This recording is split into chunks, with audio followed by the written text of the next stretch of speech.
Does the UK or our allies have specific intelligence that Vladimir Putin is preparing to use chemical weapons, or are we extrapolating this simply from what he has been saying?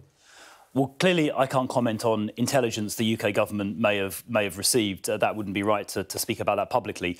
But we have seen in the last 24 or 48 hours what appear to be bits of disinformation published by Russian state outlets, including, in fact, the Russian embassy here in London, putting on things like Twitter information that appear to be creating a false narrative that the Ukrainians are considering using chemical weapons, which is clearly ridiculous and totally untrue.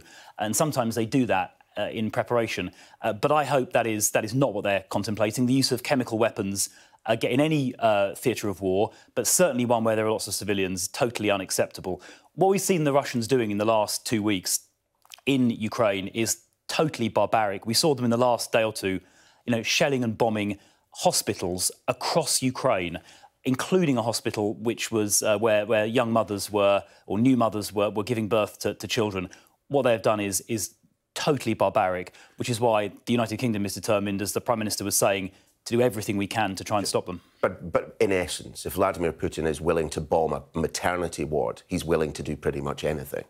Well, as I say, I'm not going to talk about intelligence, but using chemical weapons in an area which has lots of civilians would be a barbaric thing to do. And, I would just say to Vladimir Putin and to the Russian regime, not to cross that line, not to do that to civilian populations. Let's then talk about what we heard yesterday, that finally, eventually, Roman Abramovich has been sanctioned.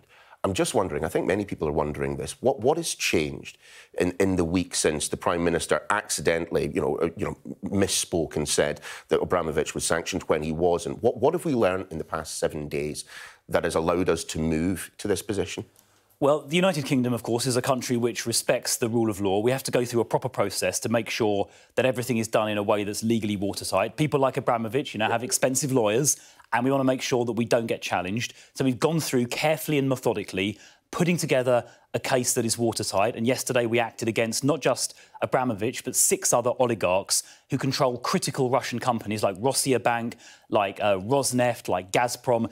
These are people, oligarchs and companies who are integral to the Putin regime. They're sustaining him, they're supporting him, they're enabling him, and it's right that we act against them as part of our set of measures. Of course, we've already sanctioned over 300 Russian individuals and entities, and we've worked with other countries to exclude Russia from the SWIFT system, and that's having a big effect. You have to accept that any oligarch, but particularly someone with the deep pockets of Roman Abramovich, will have moved assets out of the country in the days from when it first became mooted that he would be sanctioned. You have to accept that.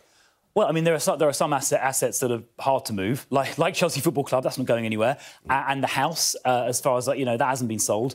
And, of course, we've also done asset freezes against a number of big Russian banks. We have frozen the assets of about £250 billion worth of Russian bank balance sheet assets. And those were frozen a while ago. And that is more, by the way, than the European Union. It's more than the United States. So those assets have been frozen for some time now.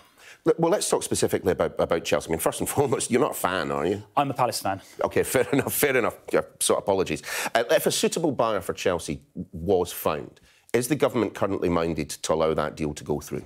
Yeah, so as the licence conditions are written today, the sale would not be allowed. However, if a buyer emerged, then it would be open to that buyer or to the football club to approach the government and ask for the licence conditions to be varied in a way that allowed that sale to take place. So they'd be able to approach the government to make a proposal. But to be clear, no proposal would be accepted which saw the money, the proceeds of any sale, ending up in an unrestricted bank account owned by Abramovich. He can't benefit from the proceeds of any sale. Let's talk a little bit then about the Ukrainian refugee crisis, and it clearly is a crisis. Estimates originally were around about 2 million people may well be leaving the country. Those look to be doubled. The British public is going to be asked to take in refugees themselves. Just explain a little bit more about that scheme. Well, it's worth just talking about the full spectrum of our response to the humanitarian crisis. I mean, first of all, we've donated aid valued at over £400 million to help the humanitarian crisis on the Ukrainian border. That's more than any other country in the world. And that is the response that the Ukrainian president principally asked for, and we've met that, we've done it more than any other country. Secondly, there is a route for people with family members, extended family members in the UK, to come over here. And the Home Secretary announced just yesterday that where people have family here and have a Ukrainian passport, then we're not going to require them to go and have biometric checks done, which was a bit of a bottleneck. Sure, but just specifically, on the opening of doors. So thirdly, in addition to that, we're going to be making announcements in the very near future about a scheme for UK local authorities and indeed UK families to welcome Ukrainian refugees. We've announced that principle, and the details of how that scheme works will be laid out in the very near future.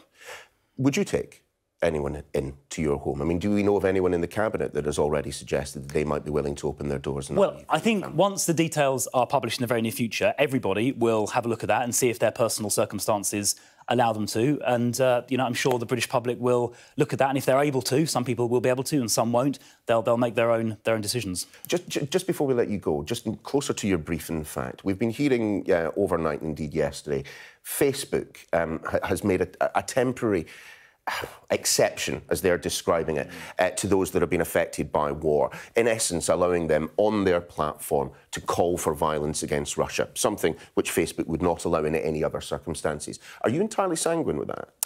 Well, I haven't seen the details of that announcement, so I'm slightly reluctant to comment on what that proposal without having seen the details. What I do know is that the Russian government have been trying to block various social media platforms from operating in Russia as part of their disinformation campaign to try and essentially trick the Russian people. They're lying to the Russian people about what is happening, because if the Russian people realise the full extent of the atrocities being committed by Putin in their name, they would be extremely angry, and that is why Putin is trying to hide that from his own population. I understand this is developing, but we have had a statement from Facebook's parent organisation, Meta.